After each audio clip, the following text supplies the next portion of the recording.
मुख्यमंत्री देवेंद्र फडणवीस, अभिनेता आमिर खान आणि मुंबई फर्स्ट एनजीओ विरोधात आचारसंहिता भंगाची तक्रार ॲडव्होकेट धर्मेंद्र मिश्रा यांनी निवडणूक आयोगाकडे केलेली आहे। धर्मेंद्र मिश्रा हे युवा सेनेचे पदाधिकारी आहेत।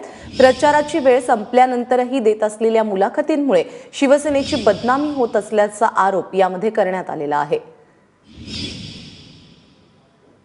काल मुख्यमंत्र्यांनी विविध प्रसार माध्यमांना ज्या मुलाखती दिल्या त्याबद्दल संजय राऊत यांनी देखील प्रश्न उपस्थित केलेले होते आणि त्यांनी देखील म्हटलं होतं की मुख्यमंत्र्यांनी आचारसंहितेचा भंग केलेला आहे। मात्र आता इकडे थेट शिवसेनेची बदनामी होत असल्याचा आरोप केला जातोय। धर्मेंद्र मिश्रा हे युवा सेनेचे पदाधिकारी आहेत आणि त्यांनी निवडणूक आयोगाकडे तक्रार दाखल केलेली आहे।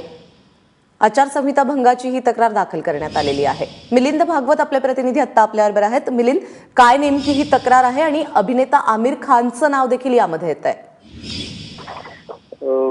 प्राजक्ता, ज्या मुख्यमंत्र्यांनी मुलाखती दिल्या होत्या त्यांच्या निवासस्थानी, तर ते आचारसंहितेची जी काही मुदत होती, प्रचाराची जी काही मुदत होती, ती प्रचाराची मुदत संपल्यानंतर त्या मुलाखती दिल्या होत्या आणि त्या मुलाखतींच्यामुळे शिवसेनेची बदनामी होते जाणीवपूर्वक, किंवा शिवसेनेची प्रतिमा जाणीवपूर्वक खराब करण्याचा प्रयत्न होतोय, हा त्याच्यात पहिला मुद्दा मांडला गेलाय।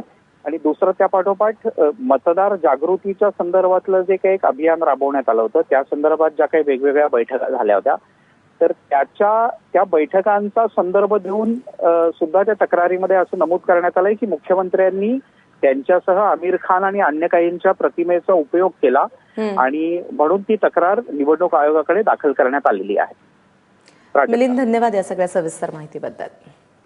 त्यामुळे युवा सेनेचे धर्मेंद्र मिश्रा यांनी तक्रार दाखल केलेली आहे आणि यामध्ये आमिर खानचं देखील त्यांनी नाव घेतलेलं आहे, कारण आमिर खानच्या प्रतिमेचा वापर करून घेतला असं धर्मेंद्र मिश्रा यांचं म्हणणं आहे।